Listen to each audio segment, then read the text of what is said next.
대세 상승장이 오면은 뭘 사도 올라간다 뭐 이런 얘기가 있는데 다 듣기 좋은 말이지 갈론만 가는 그런 시장이 꼭 반등장에서 나오기 때문에 이 부분을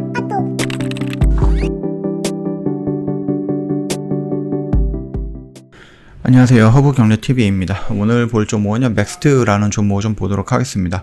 우리 다들 알고 계시겠지만 메타버스 관련된 종목이고요. 메타버스를 조금 구분을 할 때 이거를 메타버스를 그냥 인터넷 세상으로 봐야 될 것이냐 아니면은 게임으로 연장선으로 좀 봐야 될 것이냐라는 부분들이 아직까지 이건 좀 문제가 되고 있는 것 같아요. 그래서 게임으로 좀 접힌다라고 했을 때에는 살짝 규제라든지 이런 부분이 있을 것 같기도 하고, 물론 그렇다고 해서 메타버스로 접힌다라고 했을 때 거기에는 뭐 완벽한 규제가 없는 건가라고 했을 땐 또 그것도 아니거든요. 그래서 이런 문제들이 좀 중요한 흐름을 만들지 않을까라고 생각을 합니다. 예, 그런 내용들이 좀 있어서 요걸 좀 볼 거고요. 그 전에 저희 허브경제TV에 오셔갖고요, 카톡 친구 추가하시면 될 것 같은데 HRB2019를 입력을 하시면 돼요. 그리고 나서 친구 추가하신 다음에 궁금한 거 있으면 저희한테 문의 남겨놓으시면 되겠죠. 뭐 무료 추천 종목이라든지 아니면 나 무료 체험을 한번 해보고 싶다, 언제든지 괜찮습니다. 저희한테 요청해 놓으시면 저희가 다 등록해 드린다라고 좀 말씀드리겠습니다. 저희 오늘도 이런 식으로 해서 난강토건, 삼부토건, SDI 뭐 이런 부분들 다 정리했습니다. 그래서 수익 챙겨왔다 라고 좀 말씀을 드리겠고요. 자세한 거는 이게 클릭을 해 보시면 깔끔하게 정리가 되어 있으니까 언제든지 홈페이지 오셔서 구경 한번 해보시라 라고 좀 말씀드리도록 하겠습니다. 일단은 규제 장벽을 세워놓고 P2E라든지 NFT로 육성하자, 그래서 느린 걸음에 모순 정부 막 이런 얘기가 나오는데, 뭐 정부라는 기관이 뭔가 빠르게 바뀌거나 그러긴 조금 어렵습니다. 그래서 모든 정책이라든지 아니면 모든 법들이 또 규제들이 뭐 순식간에 뭔가 바뀌거나 뒤집거나 그러긴 어렵기 때문에 이거는 이제 뭐 비난을 하기보다는 천천히라도 조금 바꿔 나가는 모습을 보여준다라고 하면은 그것만으로 좀 잘하고 있는 거다라고 좀 칭찬을 해줘야 될 것 같아요.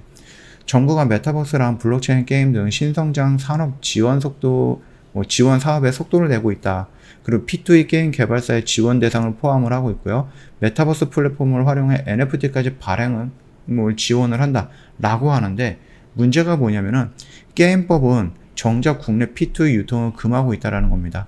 메타버스 경제 활동의 핵심으로 꼽히고 있는 NFT는 정의도 내려주지 않고 있고, 그런 상황인 만큼 제도 시장에서는 지금 시장의 흐름을 발맞추지 못하고 있다라는 평가가 나오고 있기는 한데, 뭐 순식간에 뭔가를 할 수는 없는 거죠. 예, 충분히 시간을 들여갖고 좀 가던 길 뭐 이상한 길로 빠지지 않게끔 정도의 길을 가면서 조금씩 구축해 나가면은 된다라고 좀 보시면 될 것 같아요. 우리가 메타버스라든지 블록체인, NFT 아니면 이 P2E라는 부분은 뭐 예전부터 있었던 개념이긴 하지만, 그럼에도 불구하고 시장에 관심을 받고 많은 기업들이 여기가 이제 미래 먹거리다라고 선정을 해서 투자를 하고 있는 그런 기간이거든요. 그러다 보니까 실질적으로 이것들이 나오고 나서 거기서 들어오는 부작용도 확인을 하고, 그 부작용들에 대해서 뭔가 안전장치를 좀 마련을 하고 법적으로 제도적으로 뭔가를 만든다라는 부분까지 진행을 하려면 시간이 좀 걸릴 겁니다. 그래서 이 메타버스라는 부분이라든지 P2E, NFT 이런 것들을 좀 투자하는 기관에서 뭔가 실질적으로 가시적으로 내가 이걸 투자해서 얼마를 벌었다 라는 부분이 나오지 않고 있기 때문에 지금 당장 시장에서는 조금 눌림이 좀 깊을 수는 있다. 이거까지만 좀 이해를 하시면은 요 정도의 흔들림이라든지 하면 요 정도의 조정 구간은 내가 한번 좀 버텨볼 수 있지 않을까라고 생각을 합니다.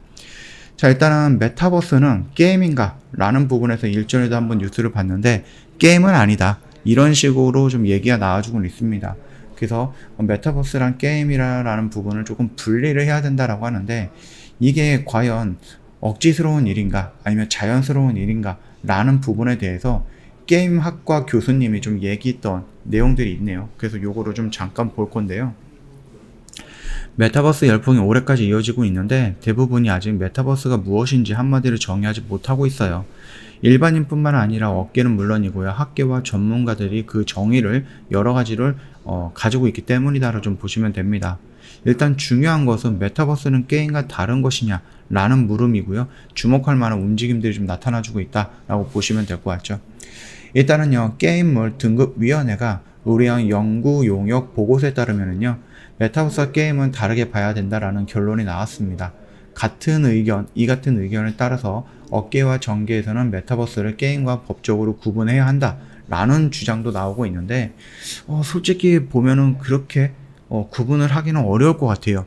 왜냐면은 이 메타버스라는 부분, 가상 공간이라는 것은 현실에 있는 공간을 그대로 만들어 놓은 가상 공간이라든지 아니면 그 말 그대로 아무것도 없는데 도시를 만드는 거예요. 그래서 그 도시 안에서 생활하는 것들, 이런 것들을 좀 보시면 될 것 같아요. 그런데 이미 이런 것들은 게임으로 많이 만들어져 있거든요.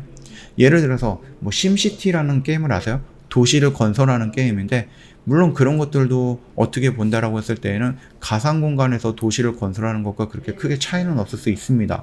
그리고 레이싱 게임도 스위스의 유명한 동네를 그대로 그 게임기 안을 갖고 와갖고 동일한 그 도로 이런데 그리고 동일한 풍경 이런 것들을 만들어내갖고 거기서 또 게임을 하는 거거든요. 그렇기 때문에 과연 이 게임과 메타버스가 구분이 될 수 있을까라는 부분에서는 아직까지는 완벽한 정의를 좀 내리기는 어려울 것 같다라고 생각해 주시면 될 것 같습니다. 일단 메타버스가 현행법에서 제재를 받고 있는 게임에서 벗어나려고 노력을 하고 있습니다. 그래야지 메타버스가 성장하는 데 있어서 걸림돌이 없기 때문이다라고 좀 보시면 될 것 같아요. 하지만 메타버스에서 게임이 떨어져 나가면은 이거는 지속되기 힘들 것이다 라는 주장들이 나와주고 있습니다. 이미 메타버스는 게임화 연구에서 지속적으로 연구해 오던 과제였다라고 좀 보시면 될 것 같고, 우리가 가상의 공간이다라고 했을 때 제가 생각했던 거는 뭐냐면은 우리가 인터넷을 하는데 2D의 인터넷이잖아요. 그쵸? 그 2D의 인터넷을 3D의 인터넷으로 전환을 한다라고 저는 판단을 했고 생각을 하고 있습니다. 이 말뜻이 뭐냐? 내가 컴퓨터 앞에 앉아갖고 이 모니터에서 보여지는 2D의 글들, 영상들, 아니면 뭐 친구랑 카톡으로 대화한다든지, 아니면 뭐 캠을 켜놓고 대화를 한다든지, 이런 것들이 결국은 나중에는 이 어떠한 세상 안으로 들어가고 즐기는 거, 그것들을 하는 거다라고 좀 보면 될 것 같거든요. 저는 그렇게 이해를 했습니다. 물론 내 몸은 여기에 있어요. 집에 있지만 내가 어떤 소프트웨어라든지 하드웨어의 도움을 받아갖고 가상의 공간을 들어갔을 때 그 아바타를 내가 직접 움직이는 모습으로 친구를 만나고 아니면 그쪽 세상에서 또 다른 생활을 하는 것들, 그게 바로 인터넷이 2D에서 3D로 전환이 되는 게 아닌가라고 생각을 합니다. 이런 관점으로 놓고 본다고 했을 때 메타버스는 앞으로 가야 할 길은 좀 많이 있다, 그렇게 좀 보시면 될 것 같아요. 그리고 나서 이 게임과 메타버스가 구분이 될 수 있는가 라는 부분에 대해서도 우리가 좀 많은 고민을 좀 해봐야 되지 않을까 라고 생각을 합니다. 일단 메타버스만의 특징, 게임에 다 있는 것들이다. 그렇기 때문에 메타버스랑 게임을 구분하기는 조금 어려울 것 같다라고 얘기를 하고 있는 교수님입니다. 일단 생산 가능성의 경우 메타버스 게임으로 불리는 마인크래프트나 로블록스가 기존 게임하고 차별화된 것은 사실이긴 하지만, 그러나 게임에서도 MOD가 있었습니다. 그래서 아예 게임 엔진의 일부를 공개하는 개념이고, 로블록스보다 훨씬 게임다운 게임을 만들 수 있는 서비스를 한 것도 오래전부터 있었다, 이렇게 좀 얘기를 해주고 있는 거죠. 그래서 우리가 아직까지는 완벽한 정의를 내리기는 어렵지만 누구나가 다 알고 있습니다. 결국은 이쪽으로 가야 된다는 거, 우리는 그 방향만 잘 잡고 가면 될 것 같습니다. 자, 맥스트뿐만 아니라 그 메타버스 관련해서는 좀 여러 가지 종목들이 있습니다. 뭐 예전에 선익 시스템이라든지 MP라든지 코세스도 있었죠.